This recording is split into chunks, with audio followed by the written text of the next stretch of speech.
Although humans have had centuries to adapt to life in the desert, some of its older residents have had millions of years to perfect the art. The legendary saguaro cactus not only survives in the desert, by all measures, it thrives.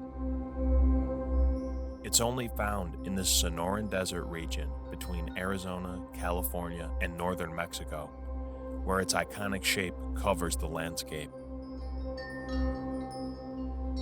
The 92,000-acre Saguaro National Park was created to preserve this unique habitat.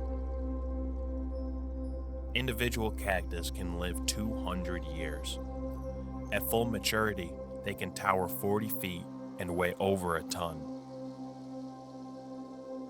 Every aspect of the plant is perfectly suited to life in the harsh Sonoran Desert. Saguaro's roots can dive several feet underground in search of water. Its waxy skin and barbs serve as a formidable defense.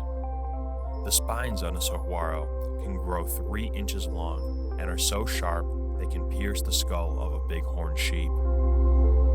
Throughout its long life, the cactus serves as an integral component of this desert ecosystem, providing food, shelter, and protection to other species, including humans.